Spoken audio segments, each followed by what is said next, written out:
عسلامة ومرحبا بكم في حلقة جديدة على عالمي ليناز وورلد.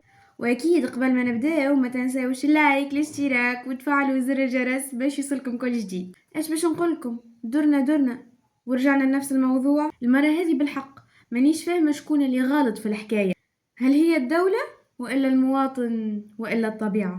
ما تحسوش غريبة في نفس النهار، في نفس البحر، في نفس البلاصة تغرق المرأة، يرجع يغرق راجلها، وتقعد البنية يتيمة، ربي يرحمهم الزوز. في الكا هذه بالذات الدولة خاطية جملة واحدة. علاش؟ على خاطرهم منبهين اللي فما برشا أمواج، فما ريح ما تعوموش، واللي حاطين علم أحمر في البحر، ونعرفوا خطورة العلم الأحمر، يعني البحر ذاك ما تقربولوش مهما يصير. وكيفاش باش نرميو اللوم على الطبيعة زادة؟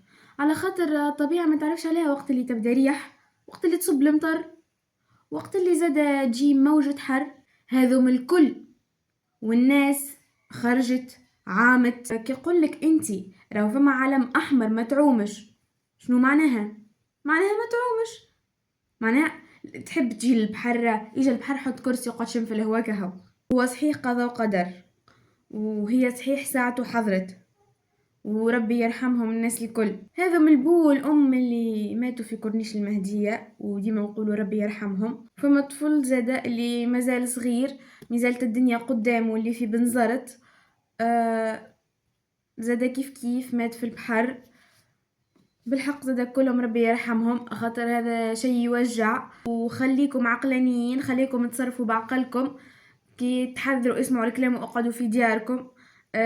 باش تمشوا تفردوا في بلاصة غير البحر. بما ان في وسط فيديو توعوي، خلينا زادا نواعيو على البنية اللي ماتت في جرة 67 دينار ناقصة. ربي يرحم اللي ماتوا الكل. ردوا بالكم على رواحكم، البحر غدار. ردوا بالكم على رواحكم، استحفظوا على رواحكم، وربي يصبر عائلتهم ولا يحط حد ولا يشوي حد. وكل عادة راهو هذا فيديو توعوي، مانيش قاعدة نلوم في حد، مانيش قاعدة نذم في حد. أني حابة جست الناس الكل نكونوا يد واحدة، الناس كل نفيقوا البلاد ونعاونوا البلاد. ربي يحفظكم الناس كل، وربي يحميكم، ربي يرحم الناس كل اللي ماتوا.